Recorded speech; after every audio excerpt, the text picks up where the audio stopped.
I'm Sylvia. Welcome to the second episode of Scare Not Scare, which is our conference with the alumni and researchers of IIT, dedicated to discussing our lives during times of quarantine due to the coronavirus pandemic.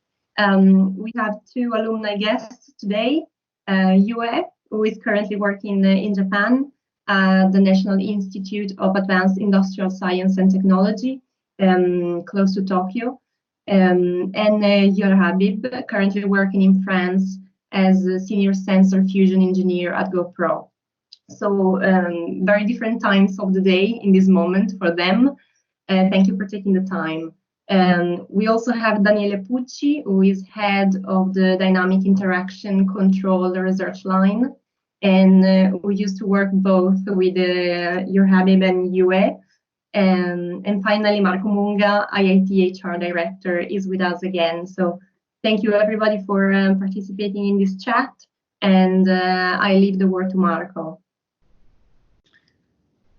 Okay, thank you so much, Sylvia, and everybody. I think it's good to start with Yue because she's ready to go for dinner, I suppose.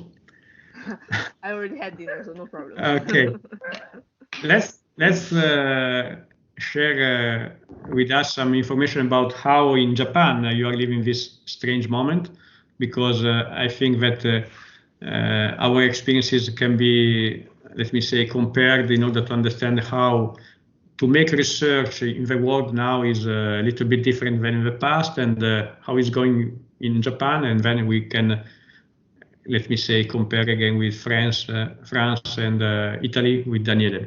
Please tell us. Okay. All right. So currently, I don't know if you're aware of how the situation is, the general situation is in Japan, but it's actually kind of different from most of European countries and the United States and also China. So it's the situation of the virus here is not widespread yet. The number of cases is still limited, and the government has not declared a state of emergency. So so far, the situation is still kind of stable, let's say. People are still allowed to go everywhere, anywhere they want. Though the government is trying to ask the population to try to refrain from going to their workplace and prefer to do work at home. So this is also the situation at my institute. There's no formal obligation to work from remote, but it is highly suggested. So technically, it is still possible to go to the lab and work there. But so far, so I have been working at home since more than a week by now. More or less after, well, actually I started before they actually started to ask people to work from home, because I saw that in Japan the situation was also kind of increasing. So I decided to take some preventive measure by myself. It was, however, allowed already at the time to work from home. And from this week, it was officially asked, still not an obligation, but they just ask everyone that as much as possible, please work from home. But from what I know, I think more than half of the people from my lab are still working inside the lab. So they're not doing work from home. They're still commuting to the lab.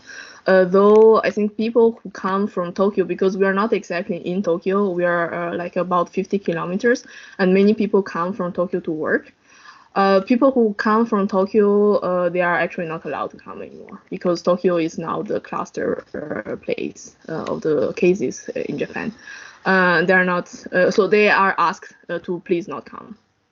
I'm not sure if this is a real obligation, it's just they are asking.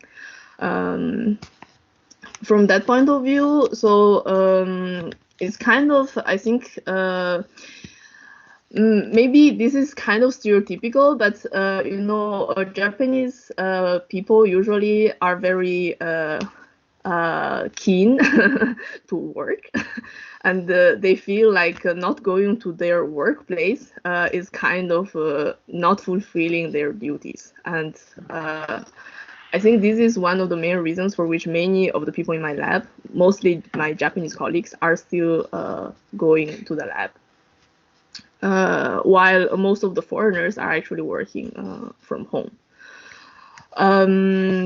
Said this, it's also true that for people like us who need to run experiments on real platforms, it is difficult to work from home. Like in my specific case, exactly in this period, I would need to run some experiments using motion capture systems and using robots, and I have no access to neither of the two if I don't go to the lab.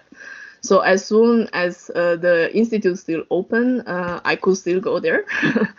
But yeah, there are some issues that one has to cope with. Like there's, of course, for the robot, I can run things in simulation, but there are some things that I cannot do anything about. For example, like the motion capture system is something that I cannot simulate in my room at home. Yeah, so that's basically more or less the situation here. Thank you so much.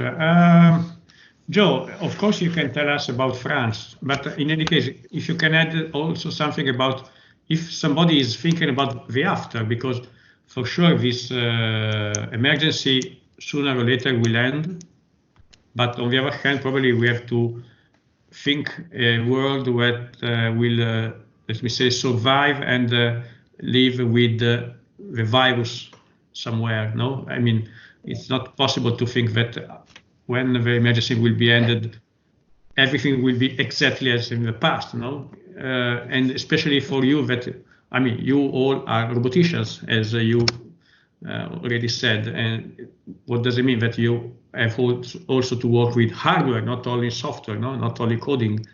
Do you think that will our organization are, let me say, projecting some different organization of a job, of a work that can allow us to go ahead in the future without to be too much affected by this epidemic?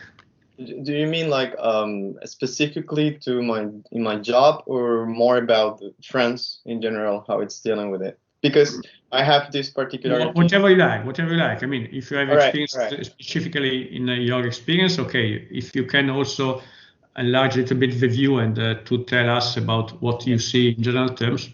That's good. I think, and I think this is happening worldwide. It's always like following suit of what other countries who are deeper in the problem are doing. So, for example, I think there's all eyes are on Italy and on whatever China did before and so on, and the other countries are just kind of following what they're doing or seeing if what they did worked or not. So what's going to be next and so on from the eyes of the French government and so on, I've been reading a lot and unfortunately following a bit too close all these things, because it gets quite stressful when you're too much into the data and the information. But there's no real, I don't think that the French government has an answer yet. We're still quite far from, like flattening the curve. We're still quite far from, we don't even know if we have seen already the peak that we were supposed to see. For example, a few days ago, the most daily cases we had were like 4,000 and something. And then just yesterday, there were 7,000 and whatever. So it almost doubled. And we were like, oh my God, we're never going to get out of this. A few days ago, they extended it to the quarantine to April 15th. So it's even after yours, even though you started the quarantine before. So you see, it's everything is a bit like, okay, we're trying to just catch up and see what the other countries are doing and whatever actions are effective and so on.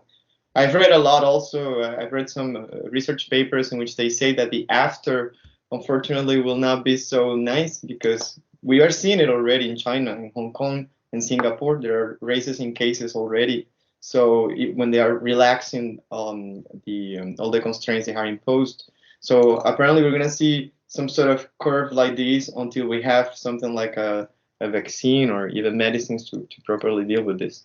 In my particular case, it's also weird because Job-wise, I work for GoPro, as you guys mentioned before, and we have directives from the US as a company, but also from the local government. So, for example, we had been strongly suggested to work from home by the CEO of the company, by Nick Woodman, way before the French government actually strongly suggested to do the same, which is funny because if you think about it, in the United States, the reaction to the crisis has been very state-wise, right? So every state has pretty much its own way to react to the crisis.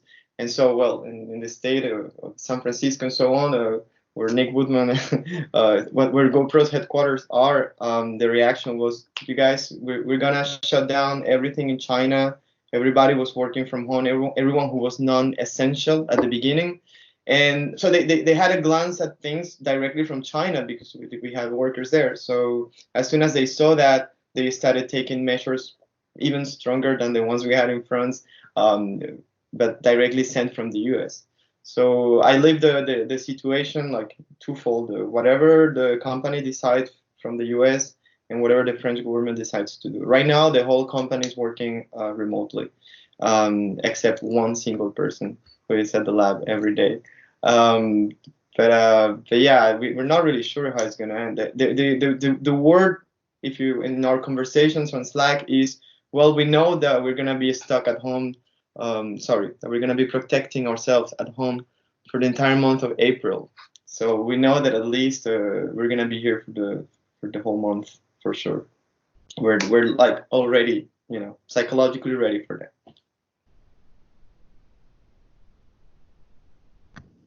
Good. Thank you so much. Okay, Daniele, of course, you have not to tell us about the Italian situation because we know very well. But if you can comment or tell us something about what you heard or whatever. Yeah. So basically, I lead a lab of about 30 people, and so we right now it's about 1 month that we basically we are out of IIT, and we have had this transition phase from working from the lab to passing to the lab to not going to the lab, because the Italian restrictions have been proportional to the somehow virus spreading and outbreak. So we also took some proportional measures against the virus.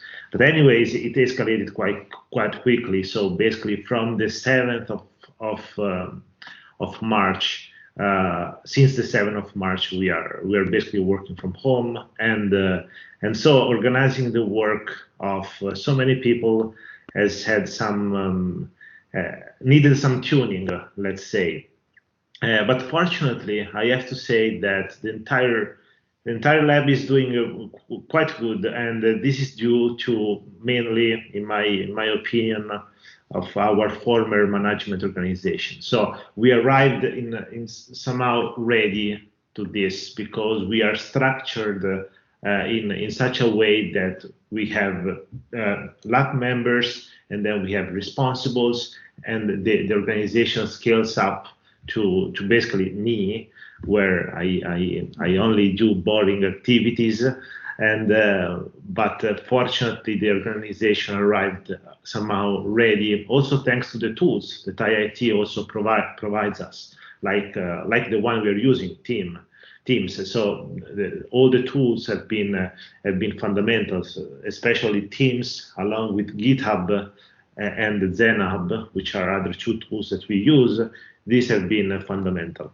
So basically, I can tell a little bit more what are the best practices that we basically took. We have the entire lab is composed of more or less 30 people, but we have teams working on specific topics of about 7 people, and each team basically met once a week in these meetings that we call iteration and update meetings. So these meetings have been brought online, first of all. But there was one problem, and the one big problem was the loneliness of people. And I somehow took a lot of energy in order to put in place a mechanism that could somehow address the loneliness of people working alone.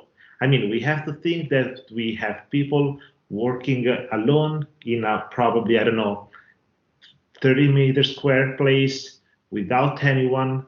Some of them don't even have internet. I mean, the limited internet. So they have internet on the phone. They have to contact home to tell them, hey, mom, everything is fine here. So as George was saying, you have to pay a lot of attention to the mental health of these people. So what we did is basically we planned online coffees. So we take coffees online. It takes place once or twice a week, where the entire lab meets on Teams, and then we have daily update meetings.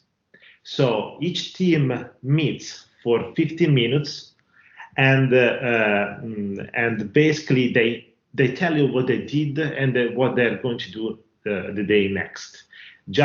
And also to express their fears or their anxieties or their problems in order to create a sense of community which cannot meet.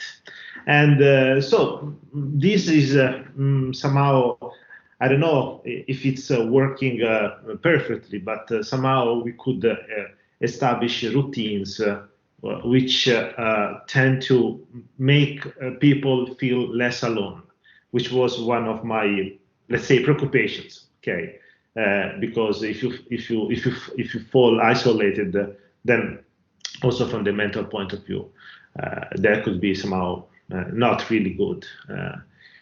So this is basically what I mean. The mechanism that we put in place works this way. We have these iteration update meetings where each team meets once a week. Then each team meets also every day, 15 minutes. So for me, it's a big effort. I have to tell you the truth, because we have 6 teams, and if you do the math, for me it's 1 hour and a half a day because I have to follow them all. But I think that this is important, okay, that you also let people think that you are there, and if they have problems, you can help them solve. So the human perspective has been one of the big issues that we took care of. Then clearly, then there was the work, and the work, fortunately, as Jor and Yue was saying, everything was brought at the simulation level. And so we started working a lot with simulations. So we had the Iron Cup guys, the guys who were trying to make Iron Cup fly, working in simulations. Also the teleexistence guys working in simulations, the human robot collaborations. And so this is basically the big picture. The setback was for joint labs, because clearly then you have companies behind, and these companies can be wherever in the world, in parts that are suffering more or less. So they can be more or less, if you want, strict on the deadlines that you had before. So you have also external affairs that somehow modify the deadlines a little bit.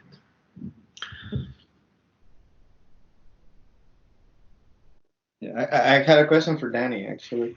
Yeah. Danny, you know how in this period we all talk about, well, it's cool because we started doing things that we didn't do before, or I bought a piano, for example. So you start doing things that you never had the time for, because, well, life happened.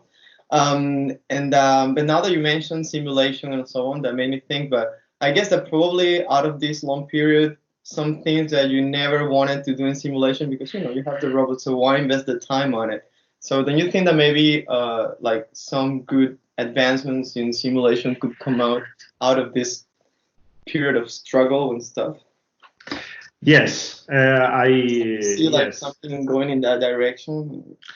Yeah, I mean, actually, also internally, we are talking about developing some of our own tools to bridge the gap. I mean, some of the deep learning communities are addressing this problem of the reality gap. So the gap between simulations and the reality. So And we know roboticists who are listening probably know that it's a big issue where when you do play on your laptop, one thing happens, then you go onto the robot and completely another thing happens. So that's a big problem. And so internally also we are discussing about somehow launching some specific activities in order to bridge the gap between simulations and reality.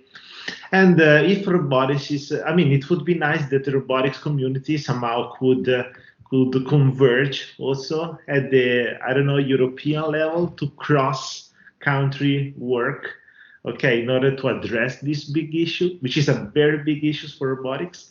But I don't know if this is going to happen because different countries have different deadlines. The wave is arriving before and later. So it's going to be probably really difficult to coordinate among all the countries. What I saw is that a lot of roboticists also started looking at models to predict the infected people. So I don't know. On one hand, I understand that. On the other hand, I think that one of the best ways to help right now is to keep doing what we were doing before at the best. Because as Marco was saying, at a certain point, this wave will pass by and we have to get back to work. So if we now keep working at the best that we can, probably the pain that we will survive later, we will feel later is less. So. But I had also another question for you, Jor. So probably nobody, I mean, everybody doesn't know that Jor is Colombian. So I wanted to know also probably you read news from the Colombian newspapers. So I don't know if you can tell us more about what is going on the other side of the ocean. Yeah, well, that's part of the stress for people like you and like me, I guess. Probably you is also kind of in the same situation in the sense we have our, like, my family lives there and I have a relationship with someone in Italy, and then there's my very good friends in the north of Italy, and there are other good friends here and in other parts of the world. So the big problem I had at the beginning when I started working from home on the 12th of March, so not too long after you guys started, my biggest problem was that my head was everywhere. I couldn't really focus. The first week, I couldn't do any work at all, pretty much, because I was just constantly, okay, I need to see what's going on in Colombia. I need to see what's going on in France. I need to see what's going on in Italy. I need to understand who's right, who's wrong, and especially, and I think this is the biggest thing that we all as scientists and people we are used to discern between real news and fake news, or what information is actually supported, right? By references. We are used to do that. For example, we hate reading a forwarded message. Oh, did you know that there is a robot that now can do this? Like, okay, show me the paper, show me the video, show me the code. And I had this problem with my family in Colombia. Colombia is very susceptible to this issue.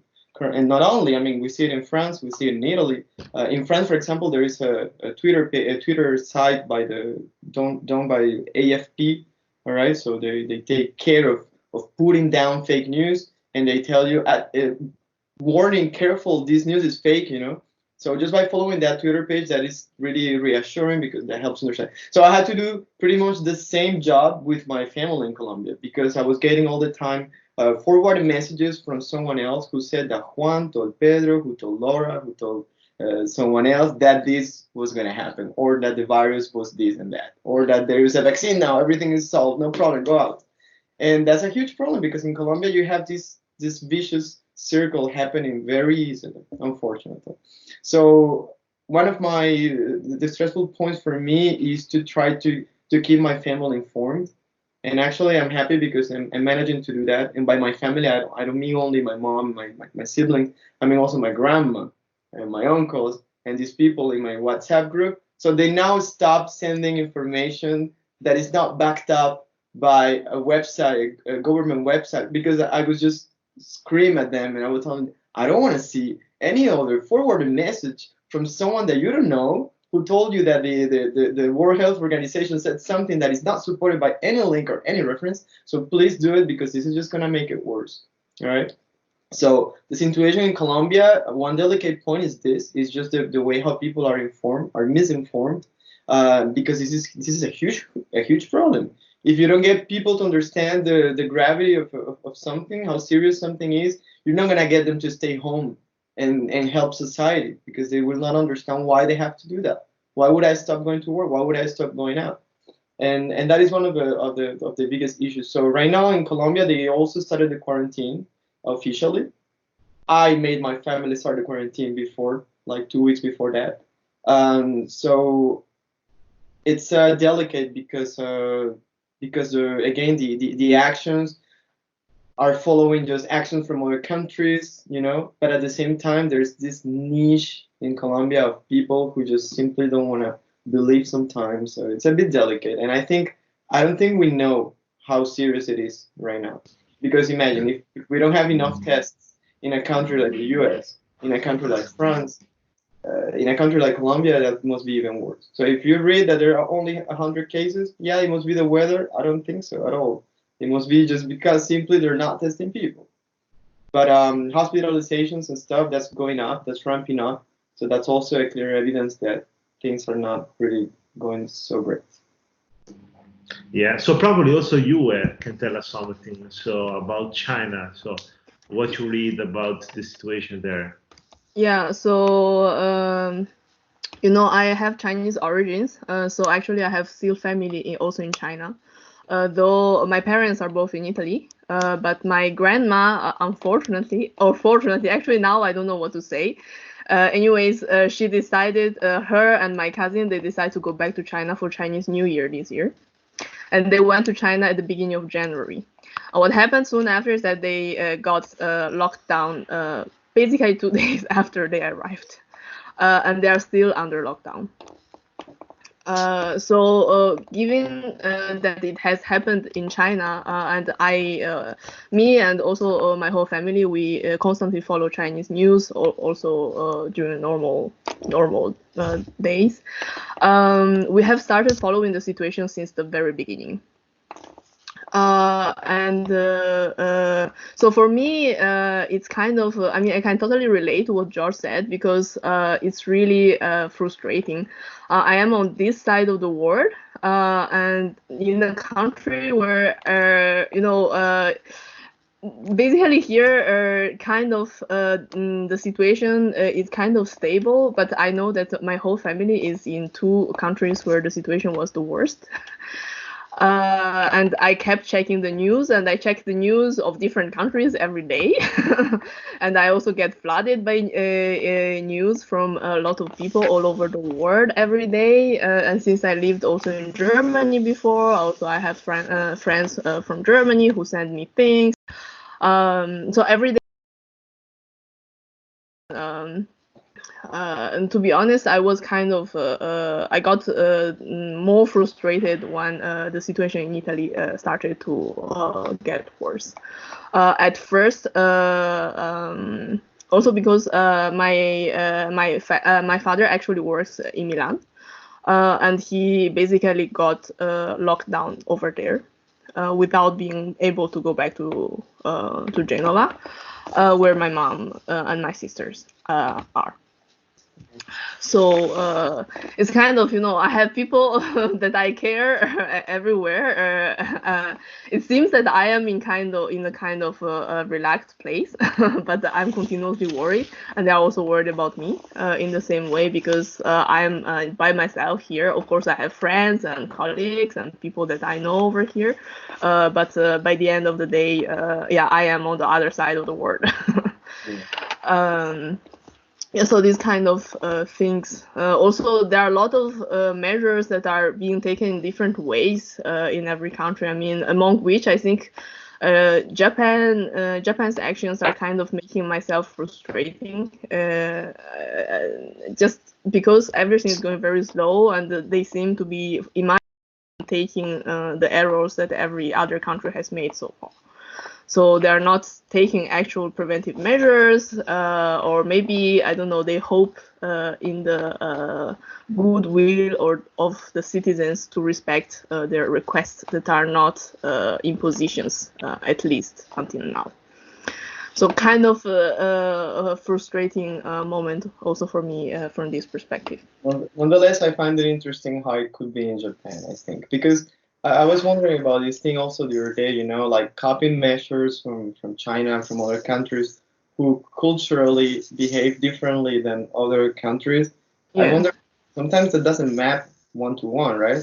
But I remember when I went to Japan last time, and when I went to Japan last time, I was surprised, I was shocked how people walk on the streets, like that the amount of people walking, and at the same time I would tell myself, for sure, if you tell the same amount of people that you have to walk but with 2 meters distance from any other person, I'm pretty sure if I go now, I would see people walking like perfectly 2 meter distance, 1 meter.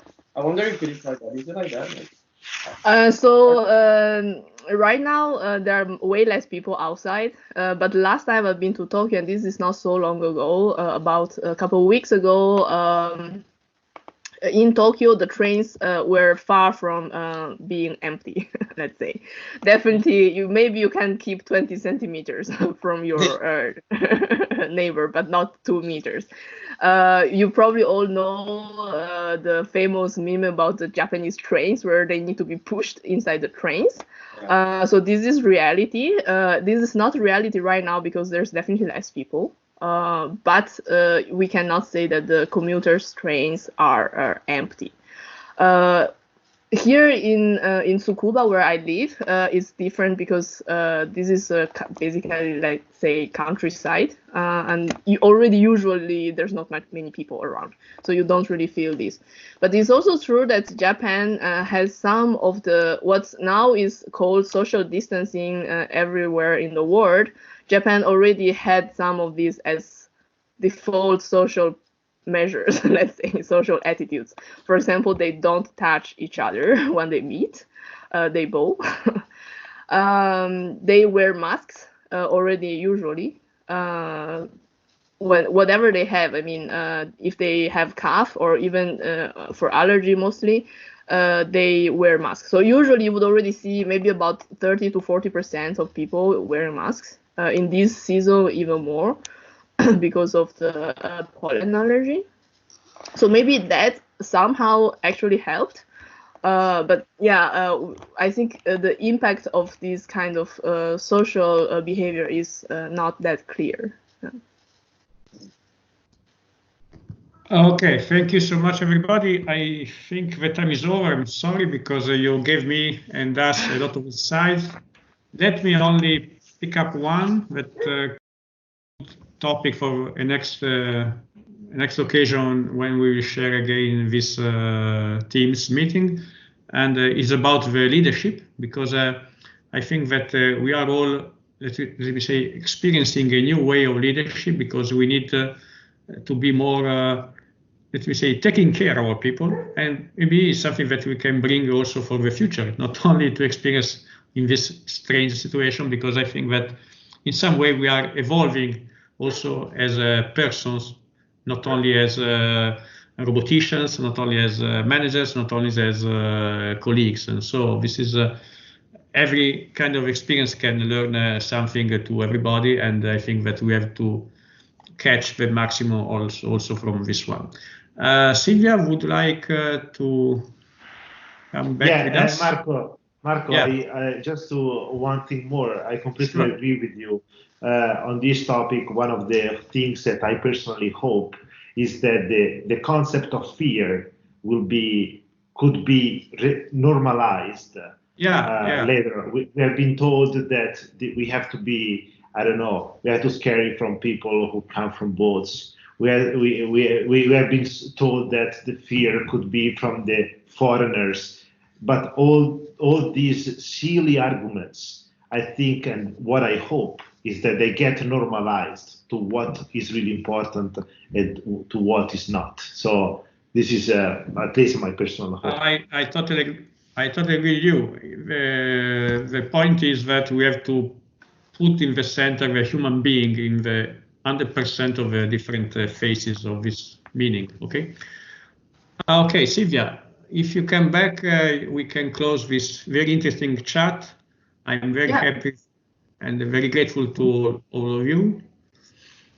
Yeah, thank you everybody again. Just as a last point, I found very interesting the point that Jor made about how to maybe help other people to try to distinguish the fake news from the real news, which is something we might try and look a little further into, because it's maybe it might becoming a bit easier for somebody who's a scientist, but I also find the same thing within my friends and family, and it's something that would be the case. Colombia and Italy are very similar. Colombia and Italy are very similar. Yeah. Yes, I have to say that in one of these coffees that we take in the lab, one of my fellows, Emilio, brought up a really nice argument saying it should be interesting to understand how fake news spreads around. Probably the dynamics that they get for them to get viral is the same of the virus itself. So fake news get viral as the virus itself. Makes sense. Emilio made a really nice point, and we had this kind of conversation though. So I wanted to acknowledge this. Yeah, absolutely. Right. Okay, so thank you everybody again. Thank you, guys. Thank you. Bye. See you next time. Bye bye. See you.